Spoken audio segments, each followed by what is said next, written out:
प्रणाम मित्रों। एक मित्र ने पूछा है कि अष्टांगिक मार्ग जो बुद्ध का है उसके बारे में कुछ बताइए। तो मैं बहुत ज़्यादा तो ये नहीं कह सकता हूँ कि मैं उसको बहुत गहराई से जानता हूँ, लेकिन फिर भी अपने शब्दों में उस बात को समझाने का प्रयास करूँगा कि बुद्ध का अष्टांगिक मार्ग मूल रूप से क्या है।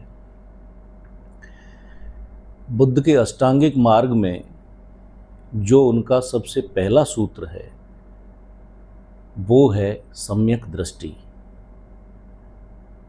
सम्यक दृष्टि एक ऐसा दृष्टिकोण है कि इस जगत में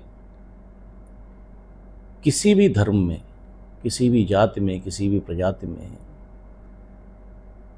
किसी भी व्यक्ति ने अगर परम पद को, मोक्ष को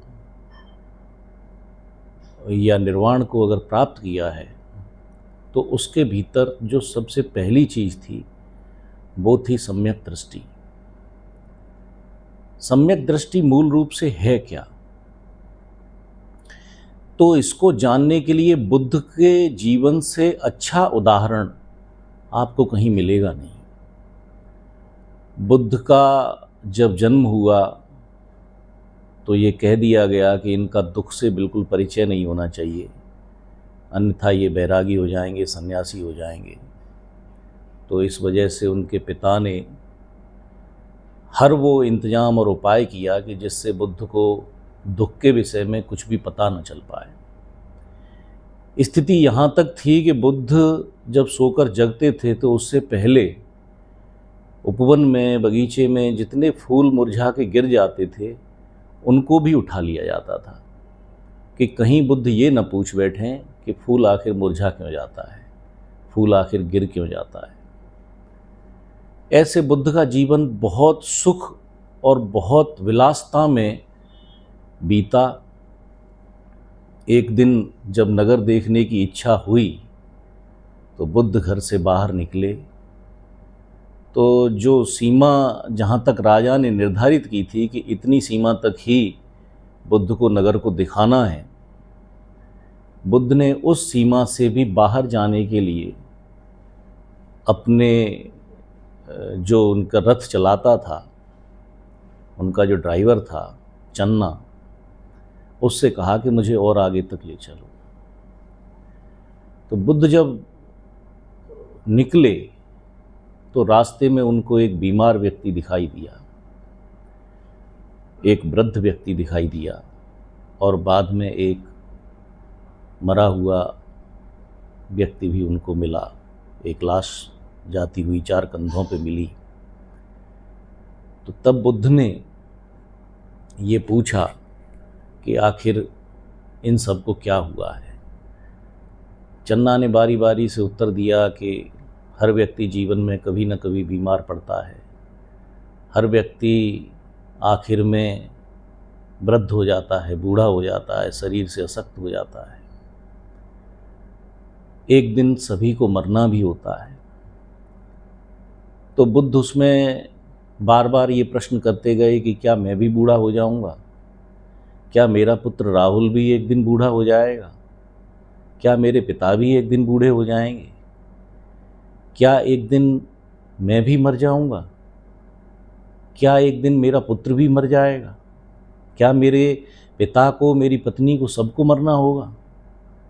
तो चन्ना सभी स्थितियों में उनको जवाब देता चला गया कि हाँ महाराज, एक दिन सबको ही मरना होता है, उस नियम के बाहर कोई भी नहीं है। तो तब बुद्ध के भीतर एक ऐसी दृष्टि पैदा हुई कि जिस संसार को मैं या जिस जीवन को मैं जी रहा हूँ वो वास्तव में कितना व्यर्थ है, कितना असार है। कि जिस शरीर पर मैं गर्व करता हूँ या जिस शरीर को देखकर मैं इतना प्रसन्न होता हूँ, मैं अपने पुत्र को देखकर इतना प्रसन्न होता हूँ, अपने परिवार को देखकर इतना प्रसन्न होता हूँ, एक दिन इन सबको इस संसार से विदा होना पड़ेगा, ये सभी मर जाएंगे। तो ऐसी एक दृष्टि जो आपको सुख के साथ दुख का भी दर्शन कराती है, जो आपको असली सारभूत तत्व दिखाती है कि जिन चीज़ों के लिए आप जी रहे हैं वे सभी चीज़ें एक दिन मुरझा जाएंगी, एक दिन उन सभी चीज़ों का अंत हो जाएगा। चाहे वो आपके परिवारीजन हैं, चाहे वो आपके आसपास समाज है, चाहे जो भी आप देखते हैं, उस सब का अंत एक ना एक दिन हो जाएगा। और जब एक दिन इस सब चीज़ का अंत ही हो जाना है तो अपने जीवन को इन व्यर्थ की चीज़ों के लिए क्यों खर्च किया जाए? क्यों ना किसी ऐसी दिशा में आगे बढ़ा जाए कि जहां कुछ सारभूत तत्व हमको मिल पाए।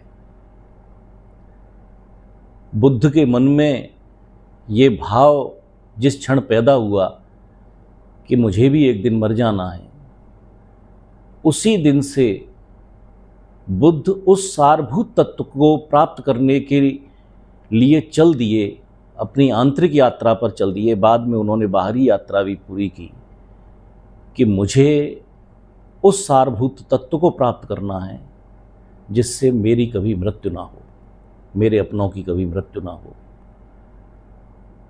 और उसकी खोज के लिए बुद्ध ने अपना सर्वस्व दांव पे लगा दिया।